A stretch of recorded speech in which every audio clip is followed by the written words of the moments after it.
My mother-in-law's voice carried across the entire banquet hall the moment she spotted me near the serving station. "Is that Claire?" She turned to my husband's aunt with a smile that had knives in it. "I thought she was a diplomat. Turns out she's passing out canapés." The laughter that followed wasn't loud, it didn't need to be. It landed exactly where she intended it to, right in the center of my chest, in front of 40 members of the Hargrove family, at my father-in-law's retirement dinner. I kept my face neutral. I set the small silver tray of appetizers down on the linen-covered table, adjusted my earpiece with one finger, and said nothing. That was the job. Stay invisible. Stay calm. Trust the timing. My name is Claire Sutton. 3 weeks ago, I was finishing a 14-month assignment overseas. Tonight, I was standing in the Hargrove family's rented ballroom at the Meridian Club in Washington, D.C., wearing a black service uniform, holding a tray of smoked salmon crostini, and waiting for a federal judge to walk through the door. No one in this room knew who I was. That was the point. I had married Daniel Hargrove 4 years ago in a small courthouse ceremony that his family never fully acknowledged. His mother, Patricia, had been polite enough at the wedding, polite in the way that a locked door is polite. She didn't slam. She simply didn't open. Daniel was the second son. The quiet one, she used to say, as though that were a diagnosis.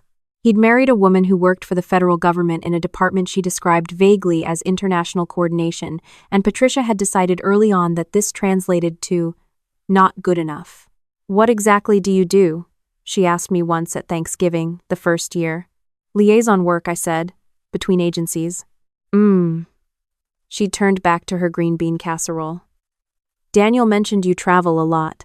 That must be hard on a marriage." I had smiled and passed the roles. What I did not tell her, I was a special investigative analyst with the Office of Financial Crimes Enforcement. I worked embedded assignments, sometimes inside institutions, sometimes inside events, always under a cover identity. I had spent 11 months the year before sitting inside a Zurich accounting firm, and 3 months before that living out of a hotel in Manila. I spoke 4 languages with professional fluency, and 2 more with enough skill to get by in a crisis. I did not tell her any of this, because I had signed documents that made telling her a federal matter. But tonight was different. Tonight, I was here because my supervisor, Deputy Director Elaine Marsh, had called me 2 days ago and said 6 words. "Hargrove. Retirement dinner. We need you there." I had sat very still on the other end of the line. "The target will be in attendance," she said. "We've been tracking the account transfers for 8 months. We think the final handoff happens at this event." "Patricia Hargrove is my mother-in-law," I said. "I know," Elaine said. "Which is why I'm asking instead of ordering. You know that room. You know those people. And you're the only analyst whose face won't raise a single flag." I looked out my apartment window for a long moment. "Tell me the target," I said. The target was not Patricia. It was Judge Warren Colfax, the man who had been my father-in-law's closest friend for 30 years, the man who had officiated at Daniel's older brother's wedding, and the man who had, according to 8 months of financial forensics, been laundering money for a network of defense contractors through a series of non-profit shell organizations. The amount was not small. The reach was not small. The potential for harm to ongoing federal procurement processes was, in Elaine's words, significant and immediate. My job tonight was specific. I needed to photograph 3 documents that would be passed from a courier someone already identified, a man named Gerald Pitt, who worked as a private wealth advisor to Judge Colfax. These documents were the final link. Physical proof of a transaction that digital records alone couldn't close. I needed to be close enough to photograph them without being seen, which meant I needed to be invisible, which meant I needed to be staff. I had coordinated with the catering company through a liaison at the agency 3 days before the event. My name was on their roster as a last-minute hire. I had a uniform, a staff badge, and a specific assignment: the east side of the room, near the private alcove where Gerald Pitt had reserved a table for what he'd described to the venue coordinator as a quiet conversation before dinner. I had been in position for 47 minutes when Patricia spotted me. "Passing out canapés," she said again, and touched her pearl necklace with one finger. Daniel must be mortified. Daniel was at the bar on the opposite end of the room. He didn't know I was here. That was a conversation I would have to have with him later, one I had been quietly dreading since Elaine called. His aunt laughed. 2 cousins nearby smiled into their champagne. I picked up my tray and moved toward the east alcove. Gerald Pitt arrived at 7:43. He was 56, silver-haired, with the kind of permanent tan that comes from a life spent on boats paid for by other people's money. He ordered a scotch from the bar, spoke briefly to a man I didn't recognize near the entrance, and then moved with practiced casualness toward the alcove. I positioned myself at the service table 12 feet away and began arranging a second tray of appetizers I had no intention of serving. My camera was embedded in the small brooch on my lapel, a dark blue enamel oval that looked like standard catering company uniform decoration. The resolution was sufficient. The angle needed to be direct. At 7:51, Judge Colfax entered the room. He was 63, broad-shouldered, with a white pocket square, and the automatic authority of a man who had spent decades being the most important person in every room he walked into. He shook hands with my father-in-law near the entrance, laughed at something, and then began moving through the room in a slow, deliberate circuit. I watched him work the crowd for 11 minutes. Then he reached the east alcove. Gerald Pitt was already seated. He didn't stand when the judge arrived.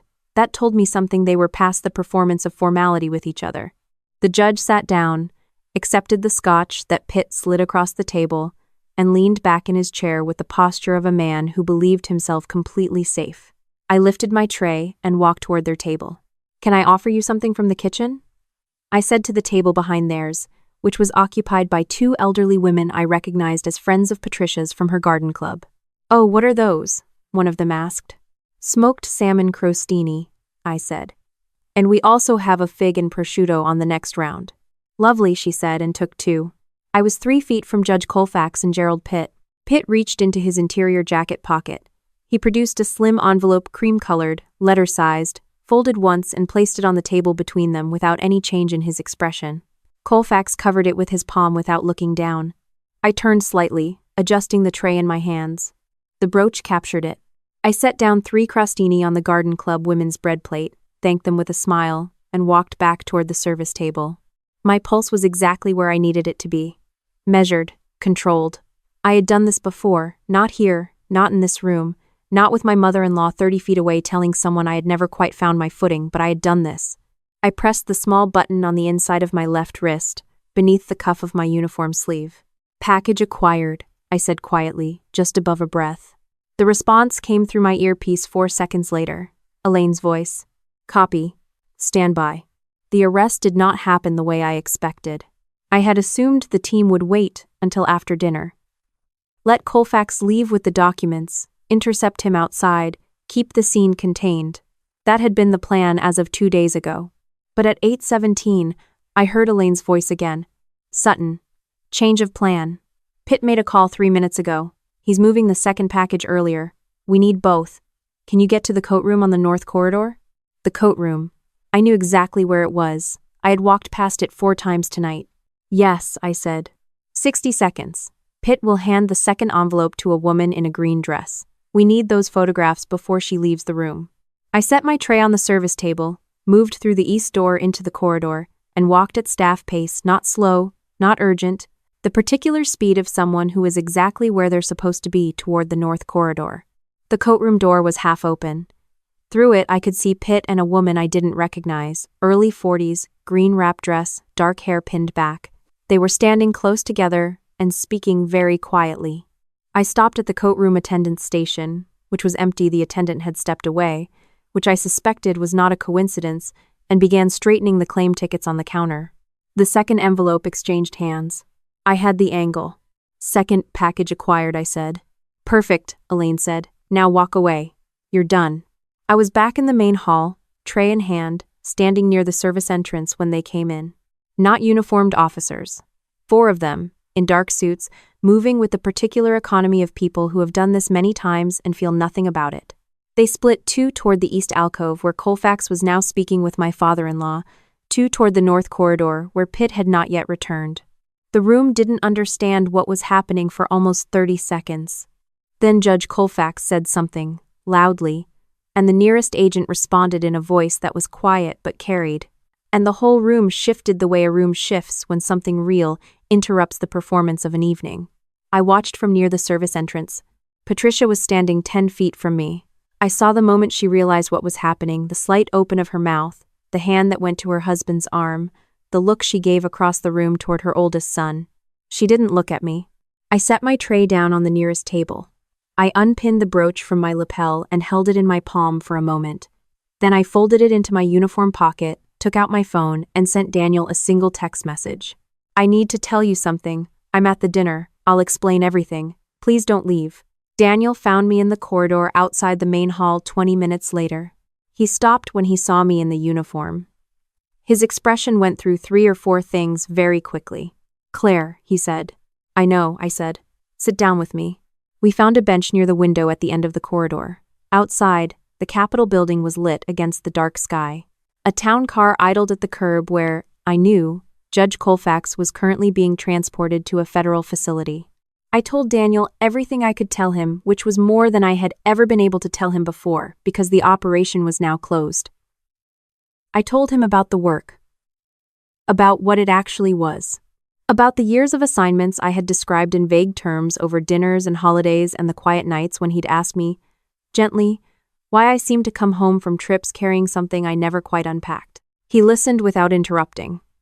That was one of the things I had loved about him from the beginning. When I finished, the corridor was quiet. Somewhere back in the main hall, I could hear the particular noise of an event being carefully, firmly ended. "Warren Colfax," Daniel said finally. "Yes. He was at our wedding." "I know." He was quiet again. Then, "How long have you known?" "About this specific case? 8 months. About you and this family being connected to it 2 days." He looked at his hands. "Why didn't you tell me you were going to be here?" "I couldn't, not until it was done." He nodded slowly. "Not happily, I wasn't asking for happy. I was asking for understanding. There is a difference." Is this what it's always going to be?" he asked. It was a fair question. The fairest question. "I don't know," I said, "but I want to figure that out with you, not around you." He looked at me for a long moment. Then he reached over and took my hand. We sat there for a while without speaking, watching the lights of the city through the corridor window. Patricia found us 20 minutes later. She came around the corner with the specific posture of a woman who has been looking for someone and is not pleased about having to look. She stopped when she saw me still in the catering uniform, sitting beside her son. Her expression shifted through something complicated. "Daniel," she said. "Mom," he said, and his voice was very even. "Claire was working tonight. She works for the federal government. She's been working for the federal government our entire marriage, and she can't always tell us what that means." Patricia looked at me. I did not look away. "That man," she said finally. "Warren." "Yes," I said. "He's been our family's friend for 30 years. "I know."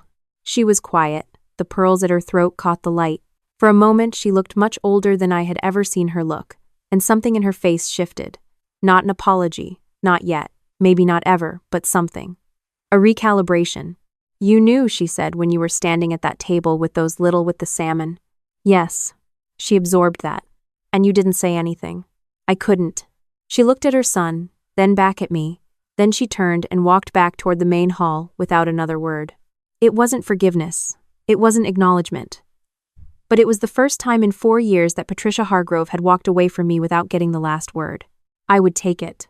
3 weeks later, I was sitting in my home office when the padded envelope arrived. Daniel brought it in from the front porch and set it on my desk without comment.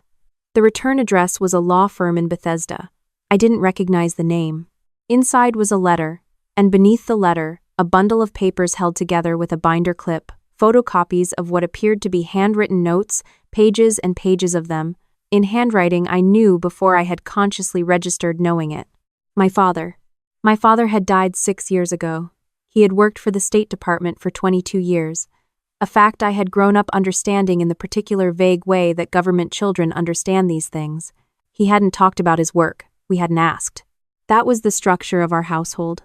The letter from the law firm said that the documents had been held in a sealed file under specific instructions to be released to me upon the conclusion of a named federal case. The case number matched the Colfax operation. I read that twice. Then I picked up the first page of my father's notes. The handwriting was smaller than I remembered, careful and precise, the way he wrote when he was working through something he didn't want to get wrong. The first entry was dated 11 years ago. First indication of the shell structure followed the Brennan Foundation grant cycle backward. Someone has been very careful, but not careful enough.